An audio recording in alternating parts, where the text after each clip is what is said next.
And I am Naomi, 34 years old, and I always believed family meant supporting each other through thick and thin. My life with James was peaceful until those 7 words changed everything. You make me want to curse you for life.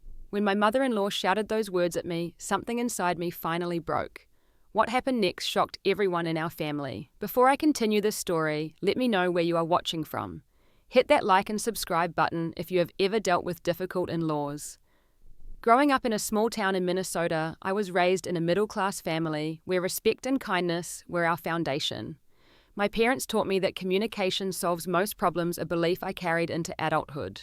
This mindset served me well in my career as a pediatric nurse, where I found my calling helping children through their most vulnerable moments. I met James 6 years ago at a hospital charity event. He was 30, charming, and worked as an architect at a respected firm. His warm smile and genuine interest in my work instantly attracted me. We connected over our shared love of old movies and Sunday morning pancakes. After dating for a year, he proposed during a weekend trip to Lake Superior, and I said yes without hesitation. Our wedding planning should have been the first red flag. His mother, Eleanor, had opinions about everything from the venue to the flavor of our cake. At first, I tried to be understanding. After all, James was her only son, but her suggestions often felt like commands, and when I chose a simple, elegant dress instead of the ornate gown she preferred, she commented that I looked plain compared to the brides in their family. James always seemed to shrink in her presence. He would laugh off her comments saying, "That is just how Mom is. You will get used to it." Despite these tensions, our wedding day was beautiful, though Eleanor managed to rearrange the seating chart without telling me and complained that my family traditions were strange. After the wedding, our relationship with Eleanor remained strained but civil. James and I purchased a charming 3-bedroom house about 30 minutes from his parents. Close enough for visits, but far enough for privacy, or so I thought. Eleanor dropped by unannounced at least once a week, often with unsolicited advice about how we should decorate or organize our home. Her comments were always wrapped in a thin veil of concern. "Naomi dear, those curtains let in too much light. You will fade all your furniture." Or, "This kitchen layout is so inefficient. I am surprised James has not fixed it for you." James rarely stood up to his mother. I gradually learned about their family dynamics. His father William was kind but passive, having long ago surrendered to Eleanor's dominant personality. James had grown up watching his father acquiesce to avoid conflict, and he had adopted the same approach. His sister Alison, 2 years younger than James, had aligned herself with Eleanor early on, learning that supporting her mother's views earned approval. Our first major conflict happened during a family dinner at our house, 3 months after the wedding. I had spent all day preparing a special meal, including my grandmother's famous lasagna recipe. Eleanor took one bite and said loudly, "This is quite different from real Italian cooking. So much more salt than necessary, but I suppose some people enjoy that." I felt my cheeks burn as everyone at the table fell silent. James quickly changed the subject, but the damage was done. That night I told James how hurt I felt, and he promised to talk to his mother, but nothing changed. Over the next few years, I tried everything to please Eleanor. I invited her to lunch, asked for her input on neutral matters, and always remembered her birthday with thoughtful gifts, but nothing seemed to bridge the gap between us. Every gesture I made was met with criticism or suspicion, as though she was determined to find fault with me. James and I had otherwise built a happy life together. We traveled when we could, built friendships with other couples in our neighborhood, and talked about starting a family. Despite the shadow Eleanor cast, we were happy together, and I held on to the hope that someday she would accept me. When I discovered I was pregnant after 4 years of marriage, James and I were ecstatic. We had been trying for almost a year, and this felt like the perfect next step in our journey together. We waited until the 12-week mark to share the news with family, hosting a small dinner at our home. Eleanor did not react as I had hoped. Instead of congratulations, her first words were, "Well, I hope you will do things properly. Babies need strict schedules and discipline from day one." Her second question was whether we would name the baby after James' grandfather, as was tradition in their family. When I mentioned we were considering various names, including some from my family, her lips thinned to a tight line. Little did I know that this moment would mark the beginning of a whole new level of interference from Eleanor, one that would eventually lead to those hurtful words that changed everything. After our pregnancy announcement, Eleanor's involvement in our lives intensified dramatically. What had been weekly drop-ins became almost daily phone calls and visits every few days. She constantly brought over baby items, despite my polite requests to wait until after the baby shower. I can still remember standing in our newly painted nursery 6 months pregnant, feeling overwhelmed as Eleanor unpacked yet another bag of baby clothes. These are the right kind of onesies, she declared, holding up the items she had purchased. Not like those flimsy organic ones you registered for. A baby needs proper clothing. When I tried to explain that we had carefully researched our registry items, she waved away my words. Naomi dear, I raised 2 children who turned out perfectly fine. What parenting books could possibly teach you more than my experience? James would shuffle uncomfortably during these exchanges, but rarely intervened. When I expressed my frustration privately, he would sigh and say, "She means well, Naomi. She is just excited about her first grandchild." The situation worsened when Eleanor began rearranging things in our home. I came back from a prenatal appointment one day to find she had reorganized our entire kitchen, because as she explained, I would need a more efficient setup when juggling baby duties. Another time she replaced the curtains in the nursery because she felt the ones we had chosen would not block enough light for the baby to sleep properly. Each time I attempted to establish boundaries, Eleanor would respond with passive-aggressive comments. When I gently suggested she call before visiting, she sniffed and said I did not realize I needed an appointment to see my own son and grandchild. I thought family was always welcome in your home. If that is not the case, perhaps you should make that clear. These interactions left me feeling anxious and invalidated. I began to dread the sound of her car in our driveway. James continued to minimize the issues, saying I was probably more sensitive because of pregnancy hormones. When our daughter Lily was born after an exhausting 36-hour labor, I hoped for some peace and bonding time with our new baby. Instead, Eleanor arrived at the hospital less than an hour after delivery, barging into the room while I was attempting to breastfeed for the first time. Without asking, she took Lily from my arms, criticizing my swaddling technique and questioning why I was not using formula since it would be more reliable than breastfeeding. The nurse eventually had to ask her to give the baby back so I could continue trying to nurse. The real nightmare began when we brought Lily home. Eleanor had announced, not asked, that she would be staying with us for 2 weeks to help. She took over our guest room and essentially our household. When I would get up for night feedings, she would appear as if by magic criticizing my technique or suggesting I was holding Lily incorrectly. During the day, she would take Lily from me to show me the proper way to bathe her, dress her, or comfort her when she cried. If I tried a different approach than what Eleanor suggested, she would make comments within earshot of any visitors. Poor Lily, your mummy is still learning. Good thing Grandma is here to make sure things are done right. James was back at work after a week, leaving me to deal with Eleanor alone most of the time. When I broke down in tears one evening, telling him I could not handle his mother's constant criticism, he seemed torn, but ultimately said, "She will be gone soon, and she really does know a lot about babies. Maybe we should listen to her advice." By the time Eleanor finally left, I felt deflated and insecure in my abilities as a mother. What should have been a special bonding time had become a battle for autonomy over my own child. Despite this, I tried to maintain a polite relationship with Eleanor for James and Lily's sake. As Lily grew, so did Eleanor's opinions on how we should raise her. She criticized everything from the organic baby food I prepared to our decision to follow the pediatrician's advice on when to introduce solid foods. When Lily started crawling, Eleanor insisted we were letting her explore too freely and that we needed more baby gates and restrictions. Every milestone became an opportunity for criticism. When Lily said her first word mama at 10 months, Eleanor commented that James had spoken much earlier and knew several words by that age. The implication was clear: under my care, Lily was not developing as well as she should be. The pressure continued to build as Lily's first birthday approached. What should have been a joyous celebration was quickly becoming another source of stress, setting the stage for the confrontation that would finally bring everything to a breaking point.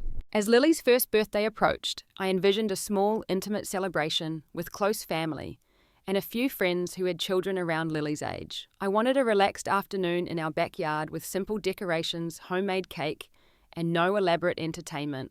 After all, Lily would not remember the day, and I wanted it to be enjoyable rather than overwhelming for her. I started planning 2 months in advance, creating a woodland-themed party with soft colors and natural decorations. I ordered custom invitations for our small guest list of about 15 people and began collecting ideas for finger foods that both adults and toddlers could enjoy. James seemed pleased with the plans, agreeing that keeping things simple made sense for a 1-year-old. When I mentioned our plans to Eleanor during one of her visits, her reaction was immediate disapproval. "A first birthday is a major milestone, Naomi. In our family, we celebrate properly. I always threw elaborate parties for James and Allison. Everyone still talks about them. I tried to explain my reasoning gently. We want something small and manageable for Lily. Too many people and too much stimulation might overwhelm her. Eleanor pressed her lips together in that familiar expression of disapproval. Well, I suppose if that is what you want, but you will regret not giving her a proper celebration. These memories are important. I thought the matter was settled until 3 weeks before the party when James came home looking uncomfortable. He hesitated before telling me Mum called today. She mentioned she has invited some extended family to Lily's birthday. I did not know how to tell her we already sent out invitations. My heart sank. How many people are we talking about? He winced. Aunt Susan and Uncle Robert, their 3 kids, Cousin Beth and her family, Grandma Rose and a few others. Maybe 10 or 12 additional people. I was stunned. Without asking us, Eleanor had nearly doubled our guest list. Our small, intimate gathering was rapidly transforming into a much larger event. When I called Eleanor to discuss the situation, she brushed off my concerns. I am sure you can accommodate a few more people, Naomi. They are family after all. I have already told them about the party and they are looking forward to it. You would not want to uninvite family, would you? The guilt trip was effective. Despite my frustration, I found myself reluctantly agreeing to include the additional guests. This meant rethinking our food plans, ordering more supplies, and essentially doubling our budget for the event. The week before the party, I discovered that Eleanor had taken even more liberties. While picking up Lily's birthday cake from the bakery, I was informed that my order had been changed. Instead of the simple 2-tier woodland-themed cake, I had designed with soft greens and minimal sugar. The order now specified a large, elaborate cake with bright pink frosting and multiple decorative elements. When I questioned the change, the baker showed me the order modification form signed by Eleanor. The woman had introduced herself as the grandmother and said she had your approval, the baker explained apologetically. I felt a surge of anger and frustration. This was not the cake I wanted for my daughter's first birthday. It was exactly the kind of over-the-top creation Eleanor would choose, completely disregarding my preferences and plans. That same afternoon, I received a call from Allison, who mentioned casually that she was bringing the party favors Eleanor had organized. Party favors. I had not planned for party favors, considering most guests were adults or babies too young for typical party trinkets. Oh, Mum has put together the most adorable gift bags, Allison gushed. They have personalized items for each guest. She has been working on them for weeks. With each new revelation, my resentment grew. The final straw came the evening before the party when Eleanor arrived with William to help set up. She brought in several large bags and began unpacking decorations I had never seen before. Bright commercial character-themed items that clashed horribly with the natural woodland elements I had carefully created. When I asked about the decorations, Eleanor smiled condescendingly. I knew your theme was a bit plain for a child's party, so I brought some proper decorations. Children love bright colors and characters. As she continued to unpack, she mentioned casually, "Oh, and I told everyone to bring the gifts from the list I sent around. I know you did not create a proper registry for the party, so I made suggestions based on what Lily needs." What Lily needs? I echoed, my voice rising despite my efforts to stay calm. We did not ask for specific gifts, Eleanor, and if we had, that would have been our decision to make, not yours. Eleanor straightened up, her expression hardening. I was only trying to help Naomi. You seem determined to do everything the hard way. A proper first birthday is important in our family. I took a deep breath, trying to control my emotions. I appreciate that you want to make the day special, but this is our daughter's birthday, and we had specific plans that you have completely disregarded. Her eyes narrowed. Well, perhaps if your plans had been appropriate, I would not have needed to step in. I am only thinking of Lily and what is best for her. That was when something inside me snapped.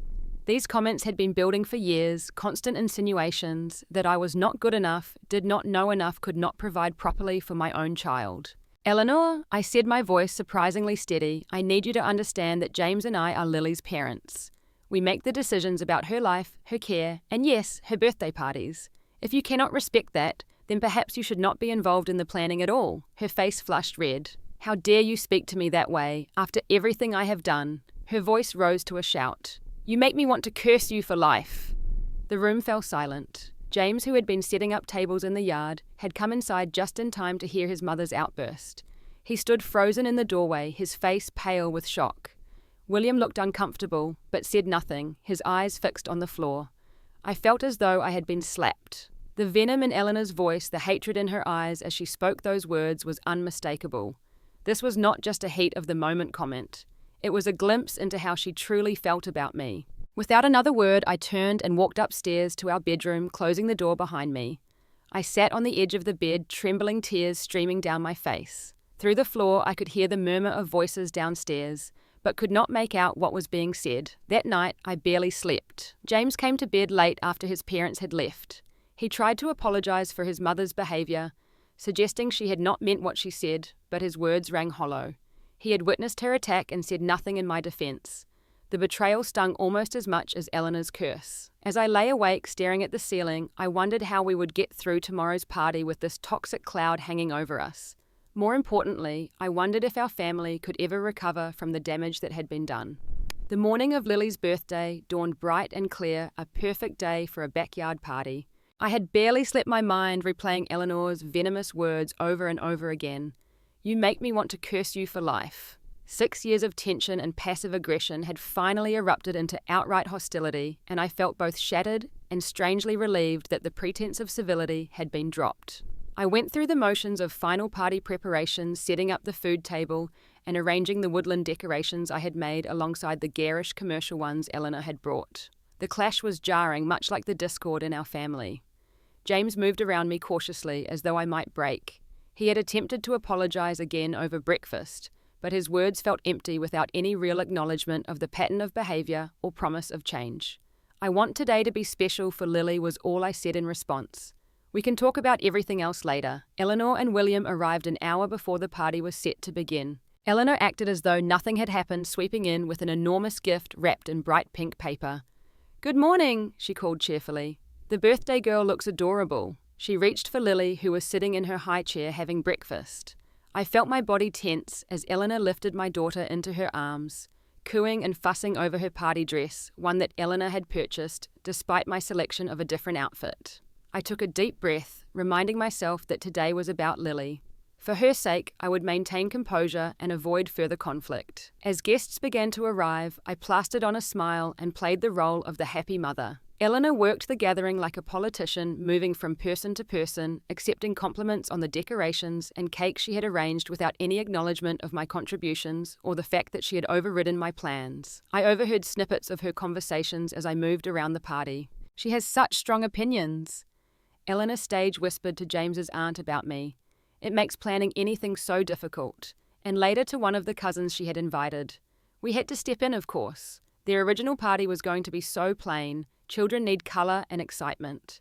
Each comment was a fresh cut, but I maintained my composure. Lily was having fun toddling around the yard, delighted by the attention and colourful surroundings. That was what mattered today, I told myself repeatedly.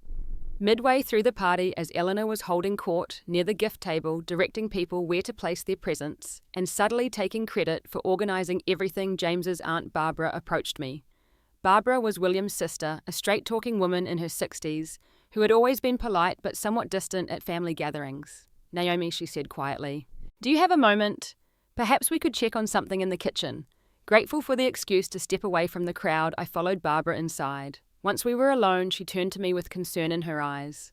"Are you all right, dear? You seem to be holding a lot inside today." The unexpected kindness nearly broke my careful composure.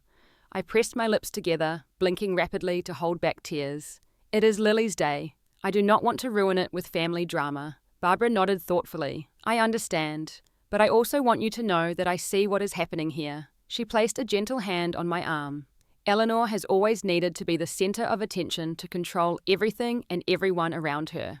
You are not the first person she has treated this way." I looked up in surprise. Her words were the first validation I had received from anyone in James's family.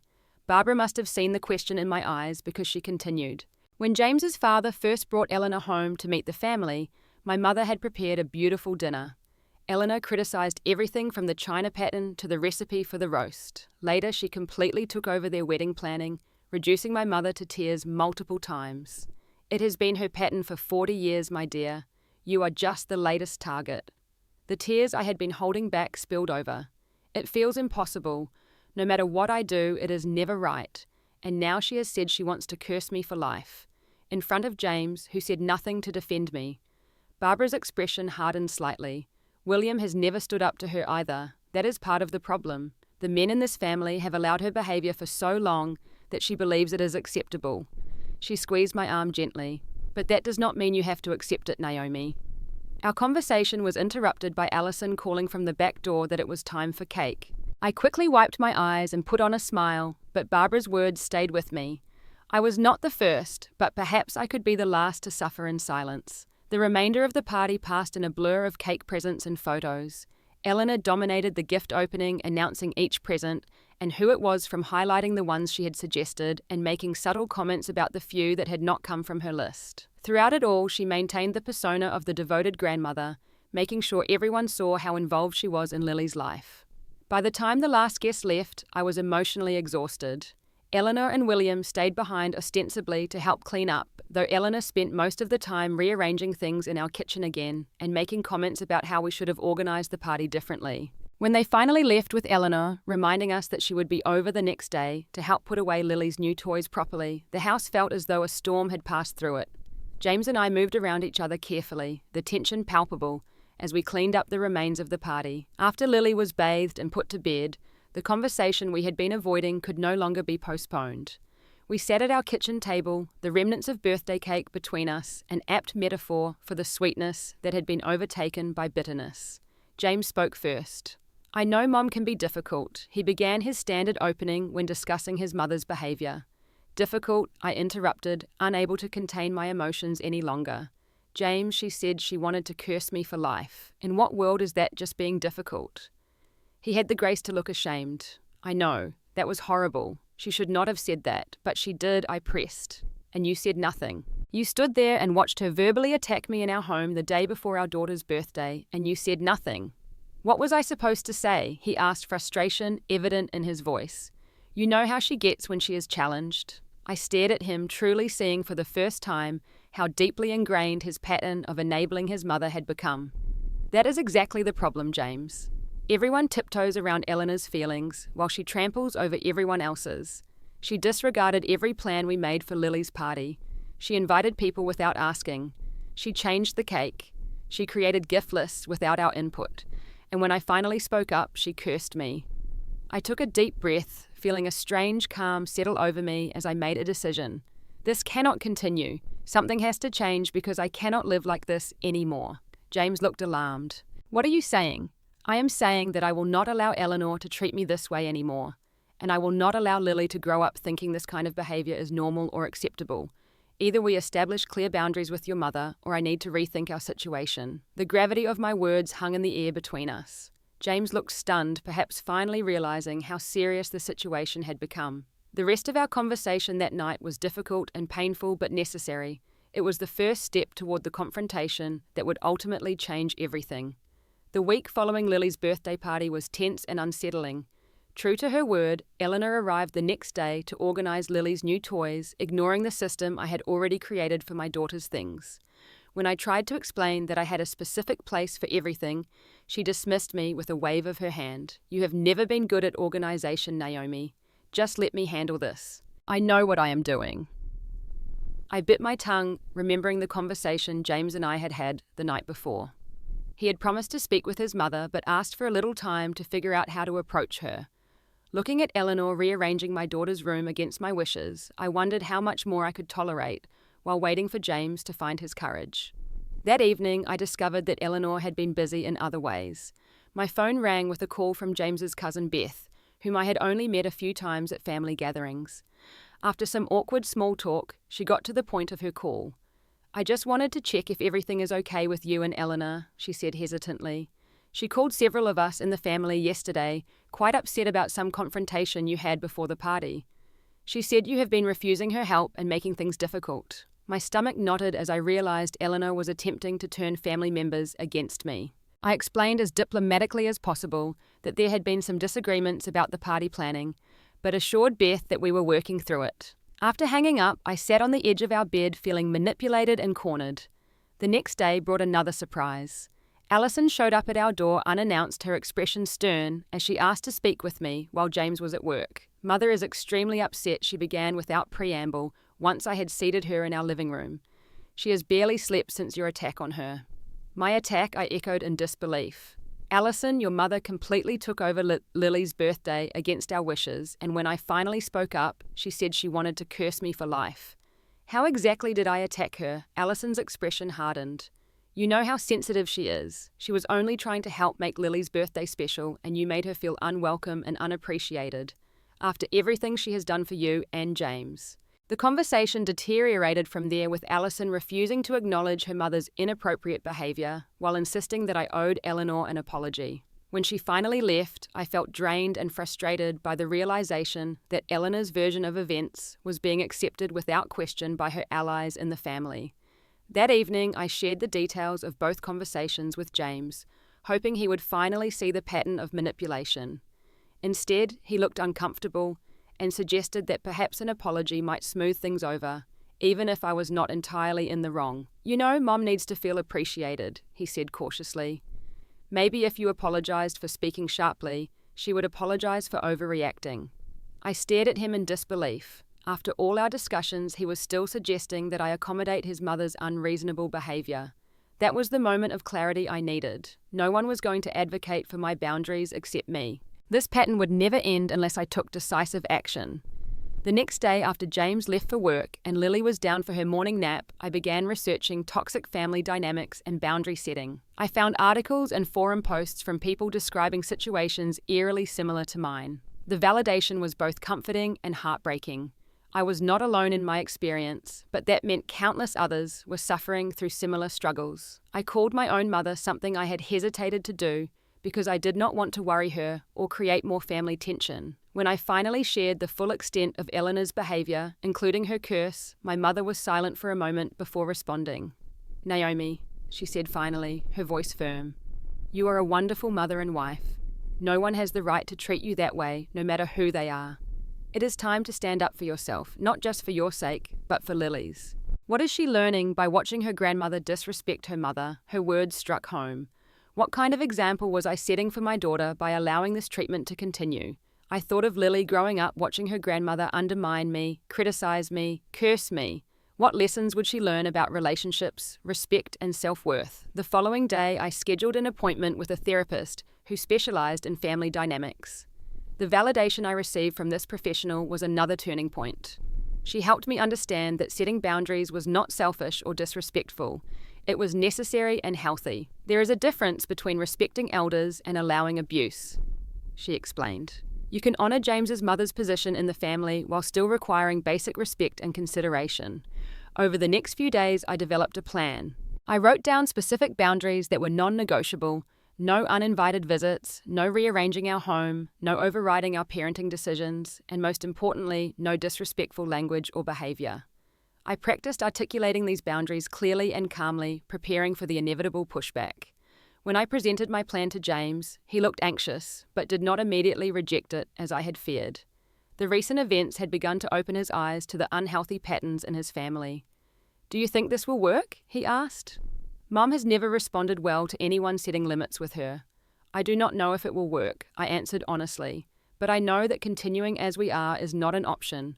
We have to try something different for all our sakes. After much discussion, we decided to invite Eleanor and William to dinner at our home, without Lily present. I arranged for my friend to watch her for the evening so we could focus entirely on the conversation ahead. James called his parents and extended the invitation, careful not to reveal the true purpose of the dinner. The days leading up to this confrontation were filled with anxiety. I rehearsed what I wanted to say, trying to find words that were firm but not attacking. James alternated between determination and doubt, years of conditioning making him fear his mother's reaction. The evening of the dinner arrived. I had prepared a simple meal, not wanting to spend hours cooking, only to have the food go untouched during what would likely be a difficult conversation. As we waited for his parents to arrive, James took my hand. Whatever happens tonight, he said, squeezing my fingers, I want you to know I am with you. I should have done this years ago. His support meant everything. For the first time since Eleanor's curse, I felt hope that we might find a way forward. The doorbell rang. It was time to take a stand. I took a deep breath as James opened the front door to welcome his parents. Eleanor swept in wearing an elegant dress as though this were a formal dinner party rather than a family meal. William followed quietly behind her, his usual position in her shadow. "Oh, where is my precious granddaughter?" Eleanor immediately asked, looking around the living room. I was so looking forward to seeing her. "She is having a play date tonight," I explained calmly. "We thought it would be nice for the four of us to have dinner together, just adults." Eleanor's smile tightened almost imperceptibly. "Well, that is disappointing.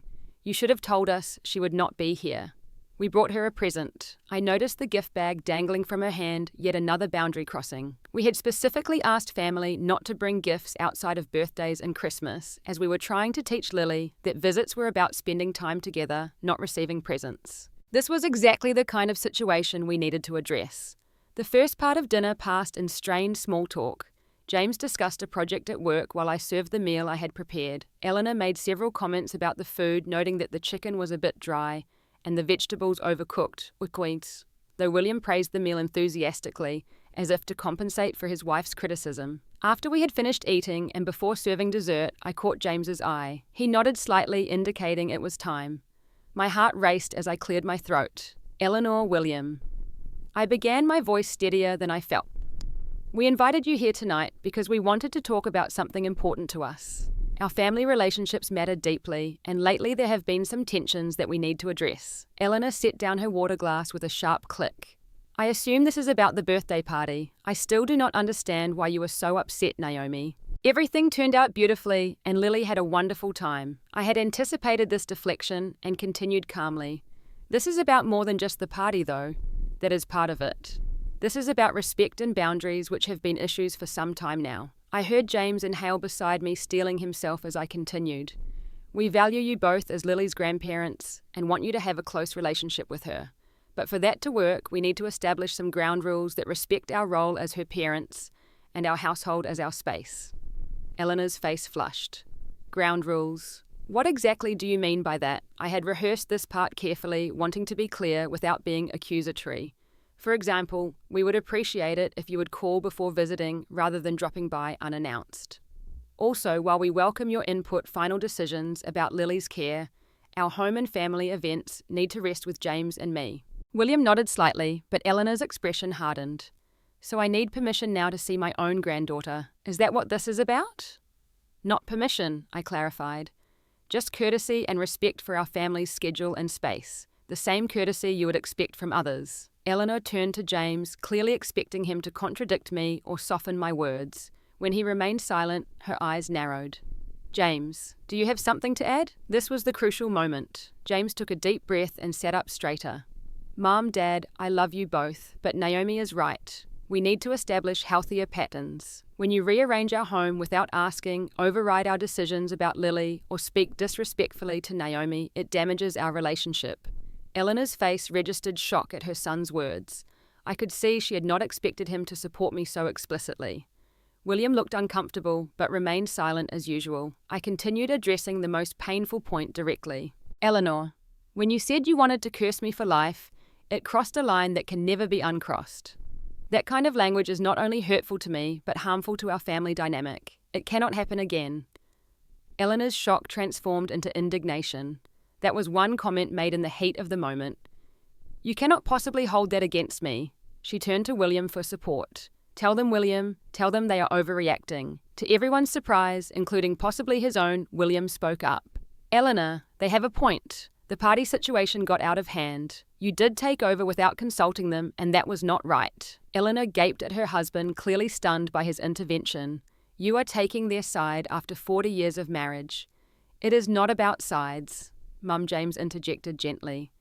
"It is about finding a way for all of us to have a respectful relationship. We want you in our lives and in Lily's life, but things need to change." Eleanor pushed back her chair, abruptly standing up. "This is ridiculous. I have done nothing but try to help this family, and this is the thanks I get, a lecture about boundaries." She grabbed her purse from the sideboard. "If you think I'm going to sit here and be attacked in my own son's home, you are mistaken. No one is attacking you, Eleanor," I said, keeping my voice level despite my racing heart. "We are trying to have an honest conversation about how we can improve our relationship." She ignored me completely, addressing James directly.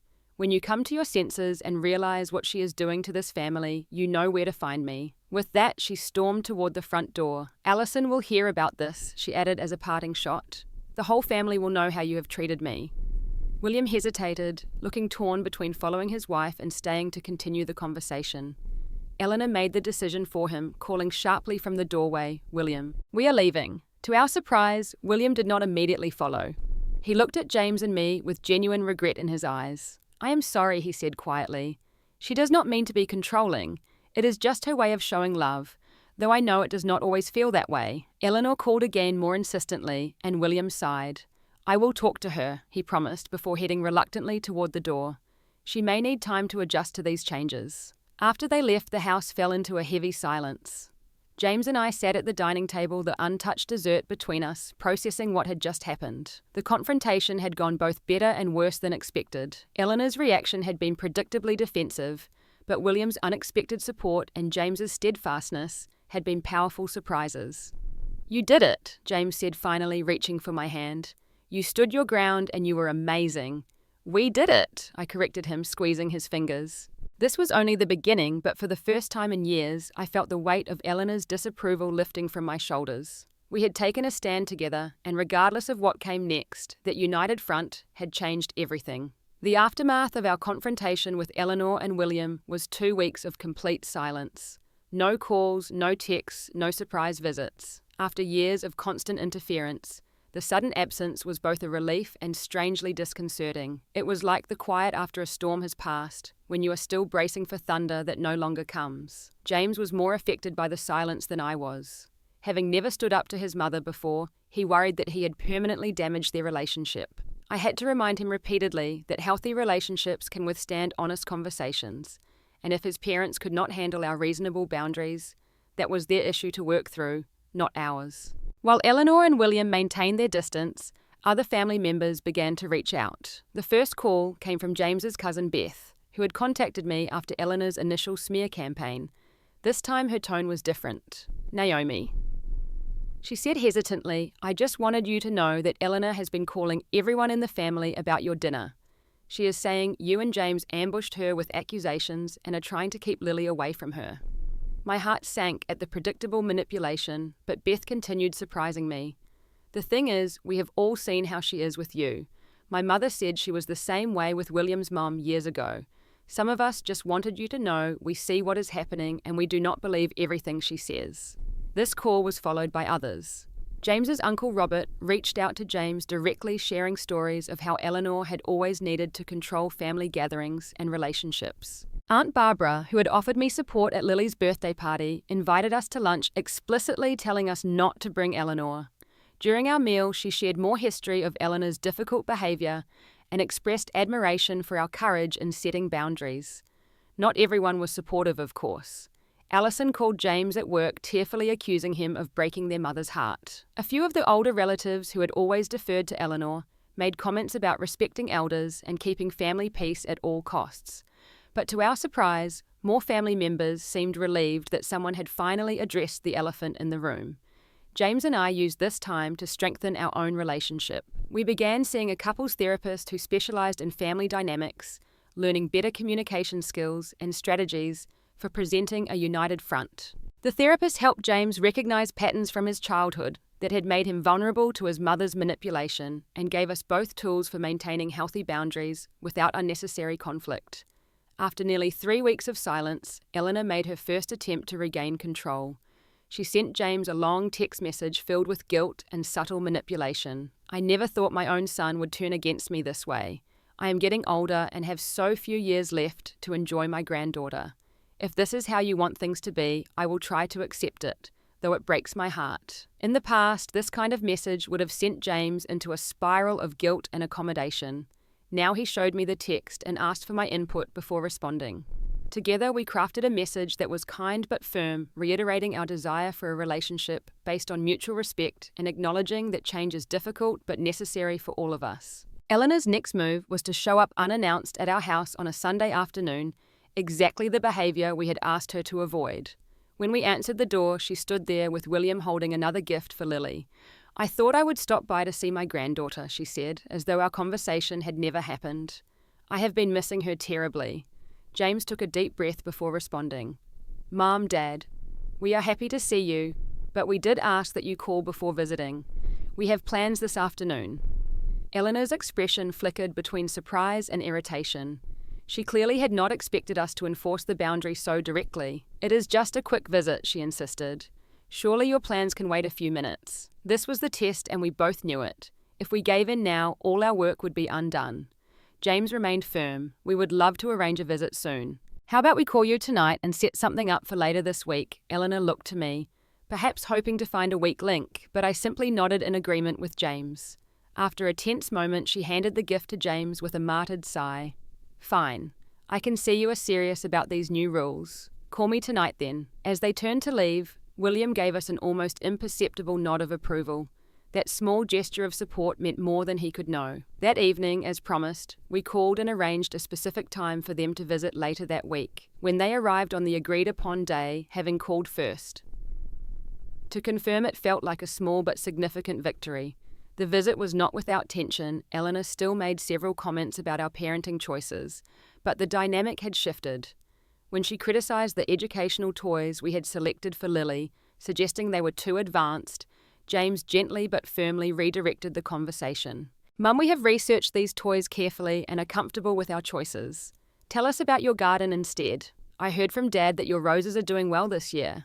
The conversation moved on, and though Eleanor seemed frustrated by the redirection, she did not push the issue. It was a small step but an important one. Over the following months, we continued to maintain our boundaries consistently. Each family gathering became an opportunity to practice our new dynamic. When Eleanor tried to take over Thanksgiving dinner planning, we politely declined her offer and hosted the meal our way. When she attempted to schedule Lily for a photo session without consulting us, we calmly explained that we would arrange Lily's activities ourselves and would let her know when the next family photos were scheduled. There were setbacks, of course. Eleanor did not transform overnight, nor did we expect her to. She tested boundaries repeatedly, sometimes subtly and sometimes overtly. During one particularly difficult visit, she reverted to her old pattern of criticism, making pointed comments about everything from my housekeeping to Lily's developmental progress. When I gently reminded her of our conversation about respectful communication, she gathered her things and left abruptly, not speaking to us for another week. William became an unexpected ally in the process. After that incident, he visited alone, something he had rarely done in 40 years of marriage. Over coffee at our kitchen table, he confessed that he had always struggled with Eleanor's controlling nature, but had never found the courage to address it directly. "What you two are doing is good," he told us quietly. "It is hard for her, but I think in the long run it will be better for everyone. She has never had to consider how her actions affect others. Maybe it is not too late for her to learn." His words were encouraging, a reminder that we were not just doing this for ourselves, but potentially helping Eleanor grow as well, though that had never been our primary goal. The most surprising development came from Allison. After months of defending her mother and criticising our boundaries, she arrived at our door one afternoon looking troubled. Eleanor had begun focusing her controlling behaviour on Allison's new relationship, criticising her boyfriend, and attempting to dictate their wedding plans despite no engagement having been announced. "I do not know how you do it," Allison admitted as we sat in the living room. "How do you stand up to her without feeling terrible afterward?" It was a breakthrough moment, an opportunity to build a bridge with James's sister. We shared our experiences and strategies, emphasizing that boundaries were not about rejecting Eleanor, but about creating healthier relationships for everyone. By the end of the visit, something had shifted between us. We were not quite allies yet, but we had found common ground in our shared struggles. A year after the confrontation that changed everything, we celebrated Lily's second birthday. This time we planned a small party with clear parameters that we communicated to everyone, including Eleanor. To our surprise and relief, she mostly respected our wishes. She still brought an extra gift and made a few suggestions about the decorations, but she asked before implementing any changes and backed off when we declined her ideas. As I watched Eleanor playing with Lily on the floor, actually following Lily's lead in the game, rather than directing her, I felt a wave of gratitude for the difficult journey we had undertaken. Our family was not perfect. The tensions and old patterns still surfaced at times, but we had fundamentally changed the dynamic. We had created space for respect and autonomy while maintaining the connections that mattered. Later that evening, after the party had ended and Lily was in bed, James and I sat on the back porch watching the sunset. "Did you ever imagine we would get here?" he asked, taking my hand in his. I thought for a moment before answering. I hoped, but I was not sure. "It took a lot of courage from both of us, from all of us," he corrected. Mom is trying in her way. Dad is speaking up more. Even Allison is setting some boundaries of her own now. I nodded, reflecting on the profound life lesson this journey had taught me. Sometimes the most loving thing you can do for a relationship is to set firm boundaries, even when it feels terrifying. By taking a stand, we had not only reclaimed our peace, but potentially helped Eleanor begin to form healthier connections with everyone in her life. The road ahead would still have its challenges. Eleanor would likely never fully transform into the mother-in-law of my dreams. There would be more boundary violations to address, more difficult conversations to have. But we had proven to ourselves and to everyone in the family that it was possible to break generational patterns of control and silent acquiescence. We had shown that love does not mean submission, and respect must flow in both directions. As the sun dipped below the horizon, painting the sky in shades of pink and gold, I felt a sense of peace that had once seemed impossible. By having the courage to say no to disrespect and yes to our own worth, we had changed not just our immediate situation, but potentially the course of our family for generations to come. Lily would grow up seeing her parents stand in their truth with kindness and firmness, a lesson more valuable than any I could have taught her with words alone. Have you ever had to take a stand against a family member for your own well-being? I would love to hear your stories in the comments below. Sometimes sharing our experiences helps others find the courage to set their own boundaries. If this story resonated with you, please like and subscribe for more real-life stories about family dynamics and personal growth. Thank you for listening, and remember that protecting your peace is not selfish. It is necessary for a healthy life and healthy relationships.